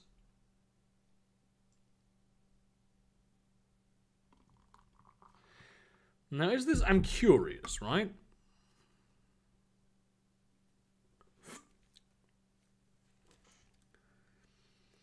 Unsere Interpretation des klassischen deutschen Hefeweizens ist eine komplexe und doch zugleich erfrischende Neuschöpfung. Fest verwurzelt in einem der typischsten deutschen Bierstile mit dem Kopf hoch oben ist das Blaubeergewitterwolken, in den Blaubeergewitterwolken. Ja, uns ist bewusst, dass manche es für legitimer halten werden, ihrem Bier alias Radler unter dem Deckmantel der Tradition Aromen, Farbstoffe und Zucker hinzuzufügen. Merkwürdig, oder? Wir hingegen bevorzugen die einfache, natürliche Zugabe von frischem, lokal geernteten Blaubeeren. So verleihen die Beeren dem Bier ein ausgewogenes Geschmacksprofil, welches Reinheit mit Großartigkeit krönt, statt dem Reinheitsgebot mit zurückhaltenden Zusätzen eine saftige Ohrfeige zu verpassen. Okay, so they actually did brew this with blueberries. Are you at risk of suicide after reading that entire piece of crap? As someone who has in the past legitimately been suicidal, no, I enjoyed this tremendously. This was good. I liked this more than the other one that I had earlier, to be honest. How would you restructure things if you had to rewrite this? I would just scrap it. That is how I would restructure it. Horseshoe Theory proven on accident by Harry Potter fanfiction. Completely. My blueberry mead was reddish. Oh, yeah, doing some mead is also a good idea. But I don't have an airlock for my carboy. Oh, this is actually surprisingly bitter.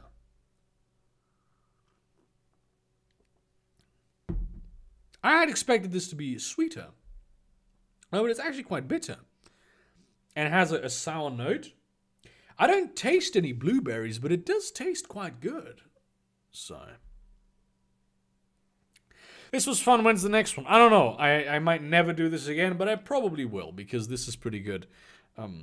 It's huge fun. It's a nice live stream. It always takes away subscribers because people say that I'm not doing the exact thing that they want me to doing.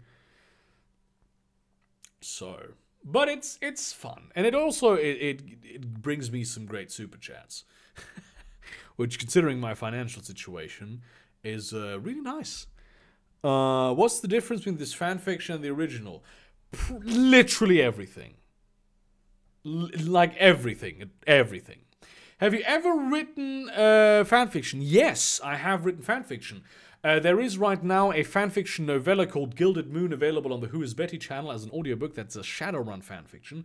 But I have also written the very first novel that I wrote was a Mass Effect fanfiction called Mass Effect Machinations. And it follows the storylines of 3 original characters.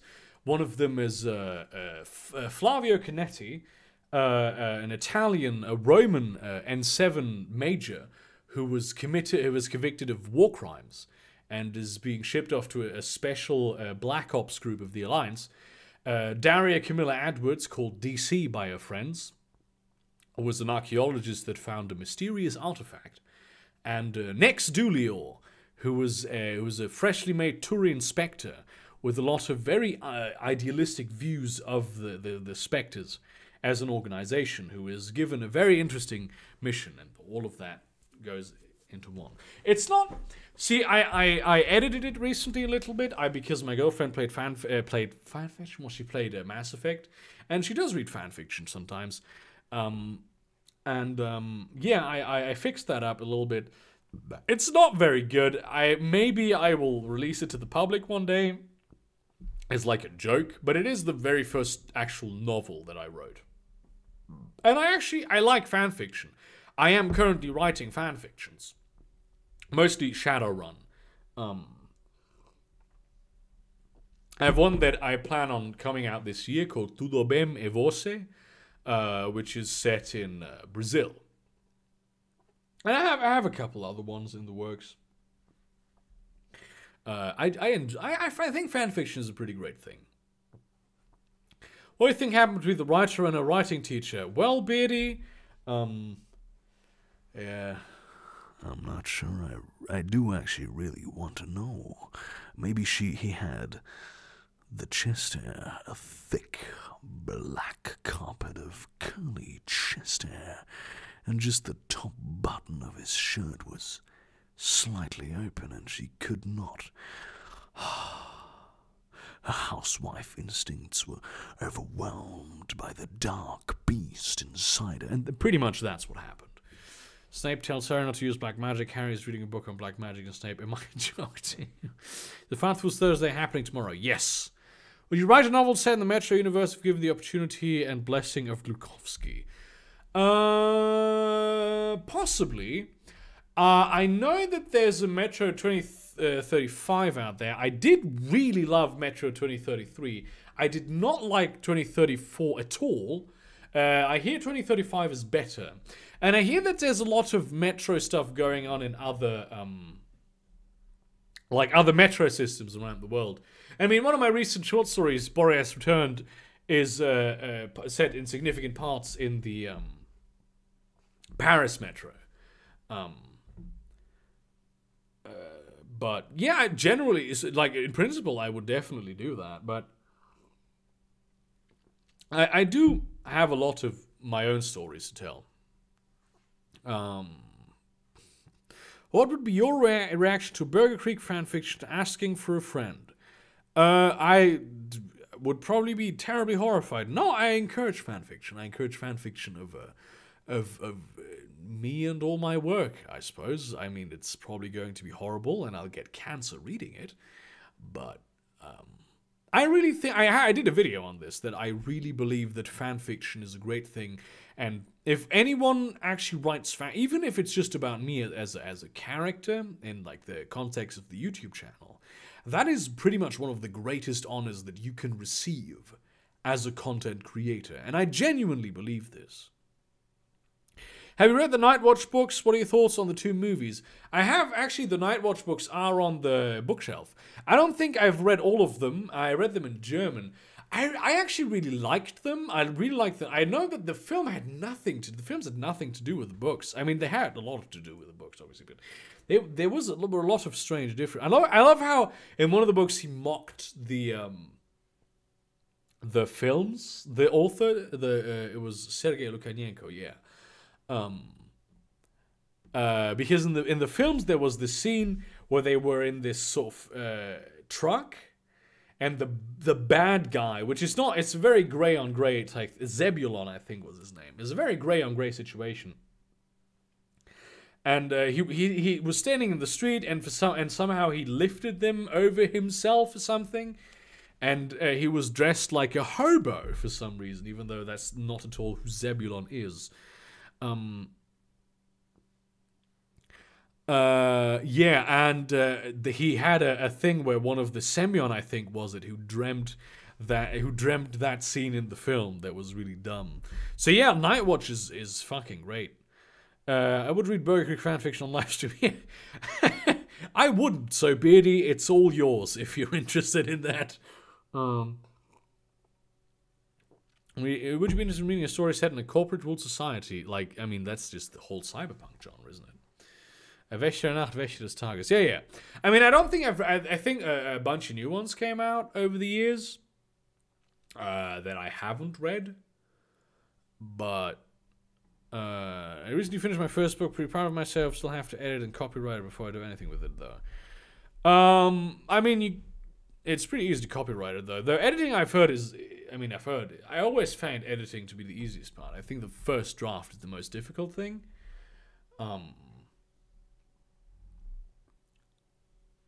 but I do... I think I have, over the many short stories that I have written, developed a sort of an uncanny skill of writing a decent first draft. I always have to do a complete rewrite, right? But usually like 1 or 2 editing passes will do it for me most of the time, which I like. I actually really enjoyed the Disney fan fiction called Kingdom Hearts. Kingdom Hearts is just bad. How do you feel about Creative Commons as something you do with your own work? I mean, I don't mind people sharing my videos or commenting my videos. I do mind if they make money off them, because this is my source of income. The thing about my work is that it just is, most of it is just freely available. So I don't need, it's not behind paywalls, right? But I do believe that, like, I'm not going to Creative Commons license my shit, but I do think that if my book gets pirated, that's actually a good thing, because it tells me that people are interested in the book, and it's basically, it's free advertisement that I think ultimately will lead to more people buying the book. But I do also still have to make money off the stuff that I do. And I know that the Who is Betty channel doesn't throw off any money, but I will actually be coming out with a short story collection in a few months. I still have no idea what the cover art is going to be. It's going to be 30 short stories that have already been on Who is Betty, and then 4 extra new ones that won't be on Who is Betty for a long period of time. See, this is actually, I find this is the worst of all of the beers. It's not bad, but it's too pilsny, even though it's an ale, apparently. Oh, it's pretty high in alcohol. It's 6.7%. Jesus Christ. That is, And yes, Beast, if you're watching, I have factored this into the calorie counter. I think I overshot my goal by like 200 calories today, but it's okay, because on Monday I had 500 extra. And I did go on the bike today. So because my work is freely available, I don't think it needs Creative Commons. I mean, you can obviously write fan fiction, you can sort of take inspiration from the work and all that, as long as you give proper credit. Absolutely no problem for me, you know. I really like to that open. Would you write any Lovecraftian stories? What's your opinion on the genre in general? I don't know if I have ever written Lovecraftian stories. I think I have. I am currently writing something that's quite Lovecraftian. In a very SCP kind of way, because I do think that much of the SCP stuff hinges on the Lovecraftian. I mean, they have many of the same tropes that Lovecraftian stuff has. Terminator's Room feels like the right kind of crossover material for TheBurgerkrieg fanfiction. You just end up in that world and be baffled by all the nonsense going on. What's your opinion on J.K. Rowling as a person, not the writer? I mean, the writer is the person, right? I don't know. It's just, he's weird. I think, I'm surprised that she's so incompetent as a writer.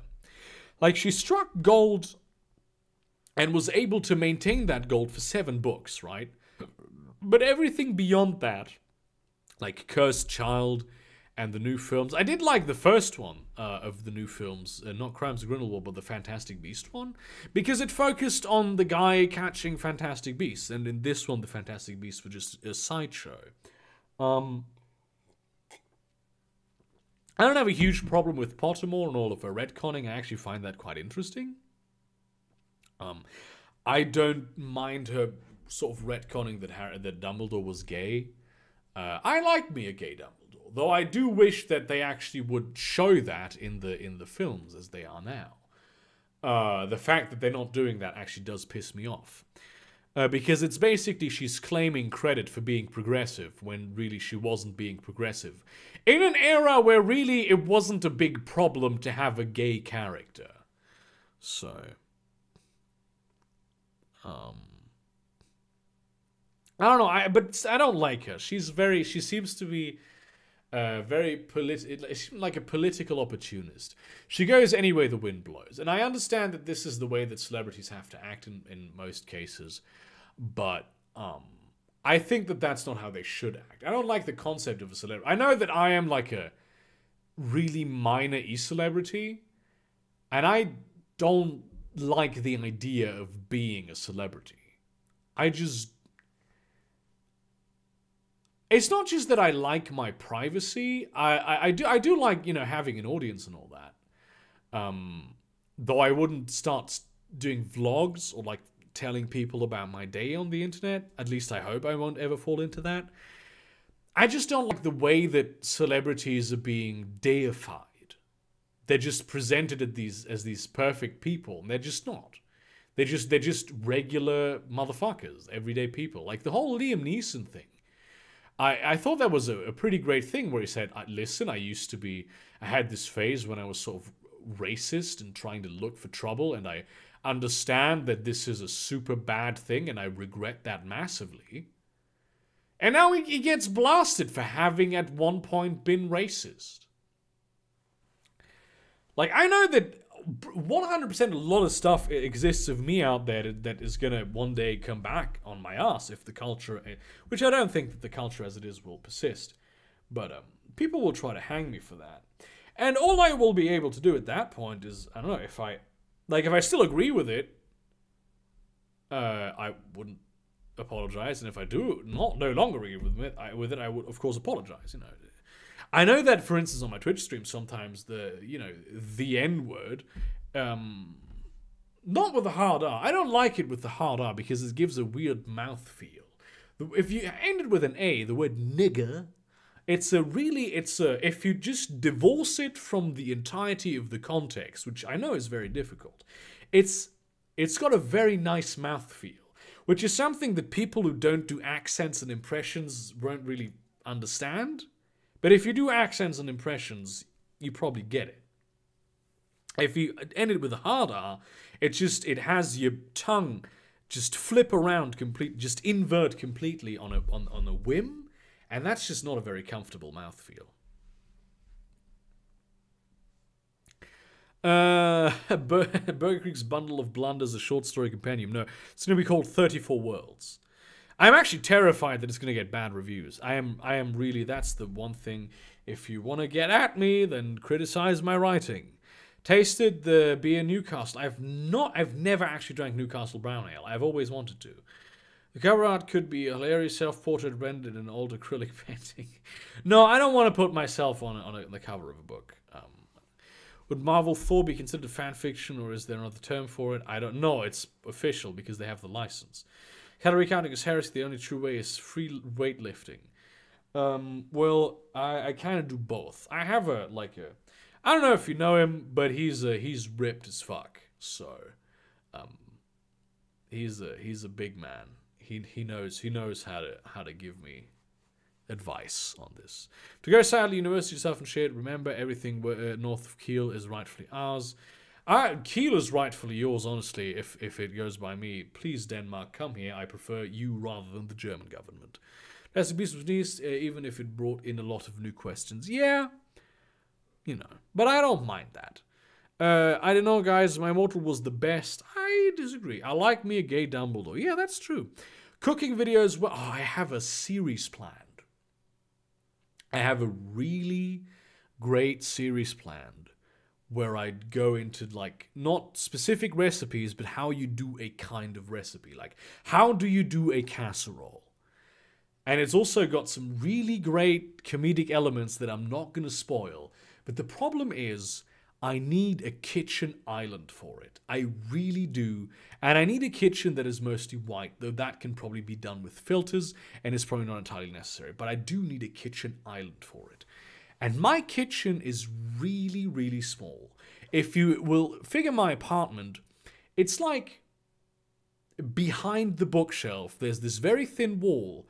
And I'm going to go in my kitchen right now and see if I can actually extend both my arms. You can probably hear me faintly from the kitchen. It's like, it just is not possible. if I go to this wall completely, okay.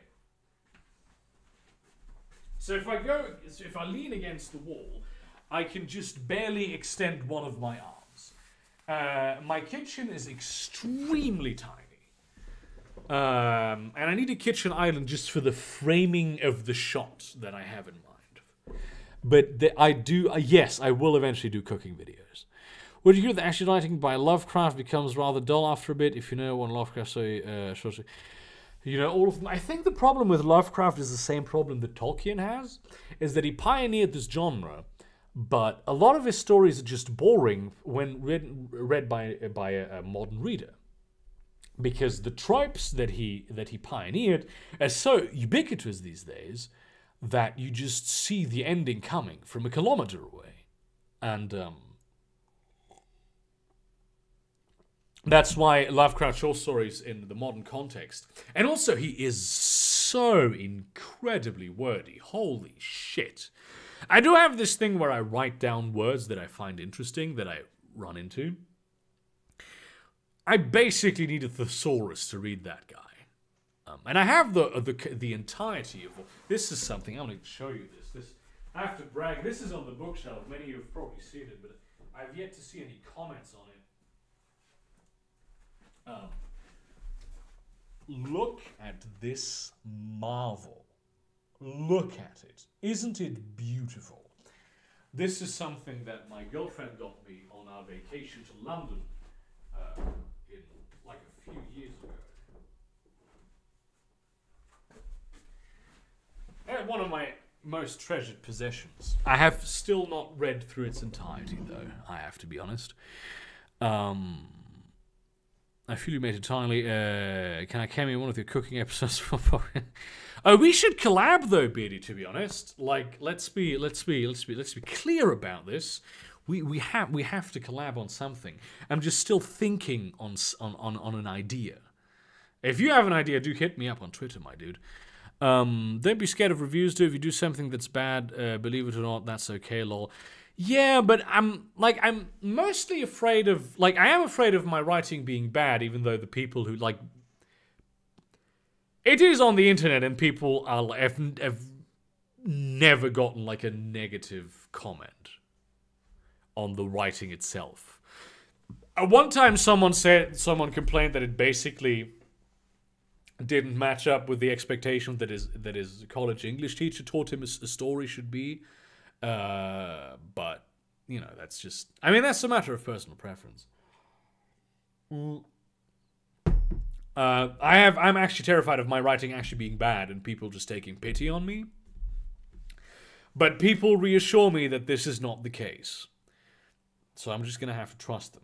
And also, a reputation as a writer is going to be a part of that. And I'm a bit apprehensive of, I am connected to this whole political thing. So what if some alt-right cunts or extreme far-left cunts go in there and try to tank the reviews, right? That is something I'm actually afraid of. Why do your English sound more British than other English dialects like American?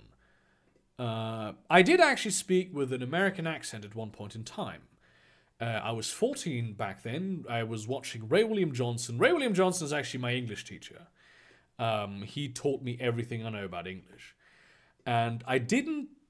It was in high school where I found out that I really did not like the mouthfeel of the American English accent.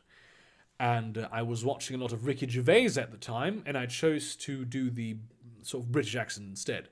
I don't really do... the basis of my accent is received pronunciation British. But it varies, it fluctuates wildly.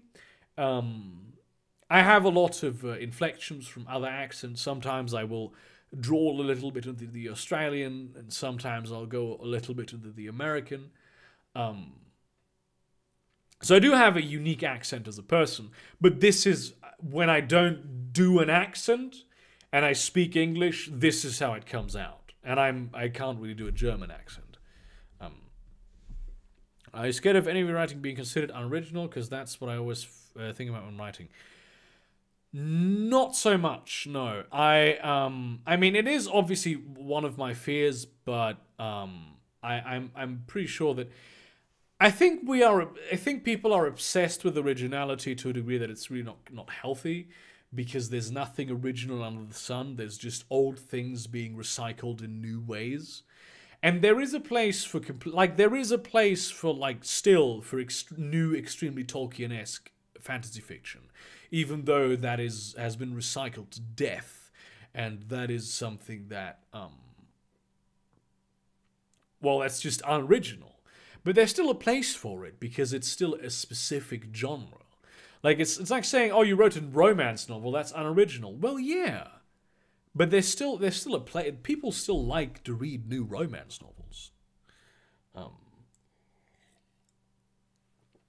Now, good fan fiction makes the source material boring, especially crack fiction. I mean, if the fan fiction is that good, holy shit. Unless we have an idea too, actually. Oh boy, please do send me those on Twitter. Sometimes the fan fiction is better than the canonical sequels that fuck the lore or don't care about it. Actually, you know what? My girlfriend has told me the very same thing. I'm not very deep into fan fiction, but yes, apparently this is sometimes the case. I am trying to read a fan fiction by someone called The War of the Wheel. It's a Magic the Gathering fan fiction. I got into it, but I had to stop because there's so many books I need to get into. I need to finish Caliban's War. Then I need to get into Artemis by Andy Weir, because currently I'm writing a novel that has a single character, and I need to borrow some tricks for that. I have been gifted for my birthday 2 Terry Pratchett novels, 2 Philip K. Dick novels, and I still have, after Caliban's War, Abaddon's Gate, and then there's still a lot more Expanse books that I'm going to get at some point. I have a short story collection called Einstein's Dreams that a good friend of mine loaned me, and I have New York 2140 by Kim Stanley Robinson, which I still have to read Blue Mars in the Red Mars trilogy by Kim Stanley Robinson. They're just so incredibly scientifically accurate, but they're really, really good. I do like Kim Stanley Robinson, even though he is like the king of hard sci-fi. And I'm generally not about hard sci-fi. Like, I understand science, but I don't understand science well enough to write hard sci-fi. Though I do like me, what's his name? The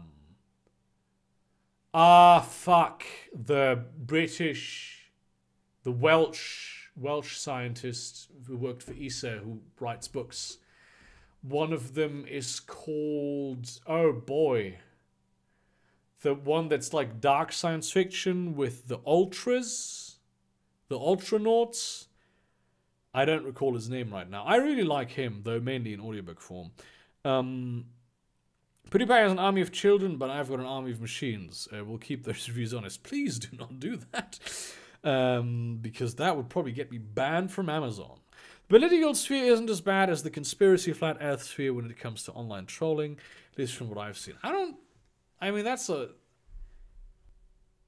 whole different game. Conspiracy flat earth. I feel that's a whole different universe of crazy. Audiobooks are a time saver. I do agree, but I do find them sometimes difficult to follow. I like to watch videos. This is something I have with actual play campaigns. I've tried to get into Matt Colville's newest thing, the Chain. I've just not been able to do it, even though it's really well produced. But I just get, it's just on a level where it's not engaging enough to. Because the thing about me is it's very few videos that I will actually just watch. It'll have to be a JonTron video, a Chris Ray-Gun video, an Internet Historian video, and like a bunch of others. Most other videos I have on the second screen that is right here, I have it running there, and I'll be doing something else. Most of the time playing video games, which has greatly diminished the type of games that I can actually play. Recently I've been playing The Sims, because The Sims is a great game and I love playing it, and watching videos. But I try to watch The Chain meanwhile, and the thing is, it just requires that threshold of attention while not being engaging enough. It's in that sweet spot where you can't follow the plot anymore.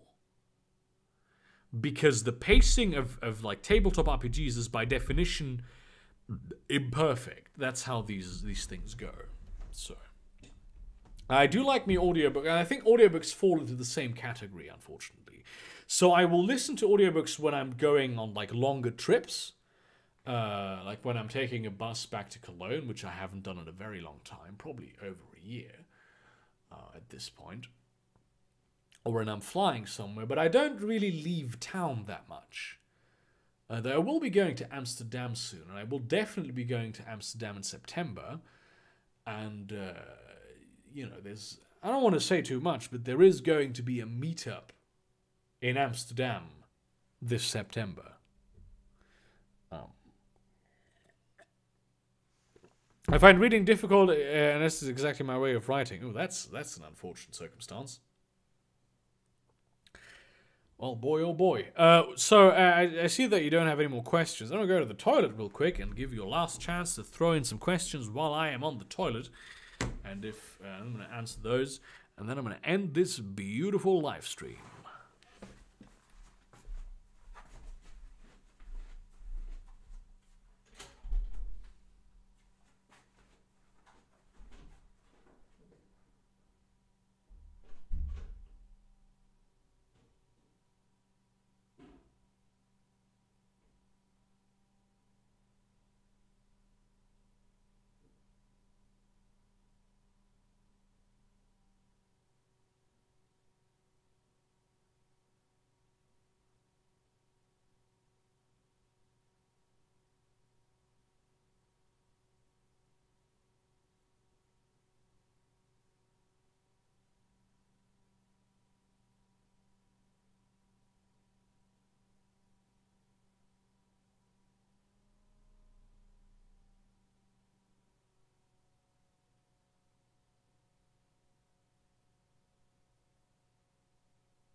It's just the scent of cheese in the air from my beautiful, beautiful casserole.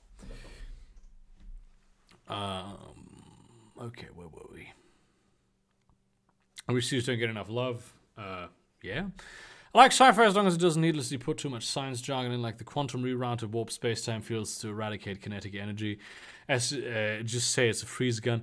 Yeah, like fucking techno-babble, that's one of the things that irritates me most about Star Trek. Any thoughts about the State of the Union address? I did not watch it because I frankly don't care. It's not my head of state. Panama, that's a hilarious interaction between an alien and a human. Did it ever say if Harry still had 2 arms? If not, that's really bad form. Oh boy, I don't know. He's probably an invalid. What is love? Well, in my opinion, baby don't hurt me no more. Caleb, I have mild aphantasia. It's pretty hard for me to get into a book. It's hard to imagine what other writer are typing. Oh my god, you can't imagine things. And you wrote a book? That is fascinating. Warum ist die Banane krumm? Weil der Apfel sie krumm gebogen hat. Question, what are your thoughts on the those Japanese toilets? I've never been on one. And it is strange. I have to say, I don't like it. I don't like the idea of it putting water in my asshole, is the whole thing. Okay, thank you very much for watching this really fun little live stream. Of course, there will also be a live stream tomorrow with all the patrons. And we're going to have a lot of fun tomorrow. Maybe I'll go back to the craft beer store and get me some new brews so we can also insert some beer review elements then. Thank you so much for watching. Do get the word out about the channel. You know, talk to your friends that you have. Just promote me. No, you know. Yeah. I am sort of buzzed, which is surprising considering I've only done, like, you know, not even well, it should approach a full liter of beer at this point. Thank you all very much for watching. I appreciate all of you. Have a fantastic whatever time of day it is, if it's a remaining day. The next 24 hours, or 48 hours, really shall be phenomenal. I do certainly hope. And see you around, cunts.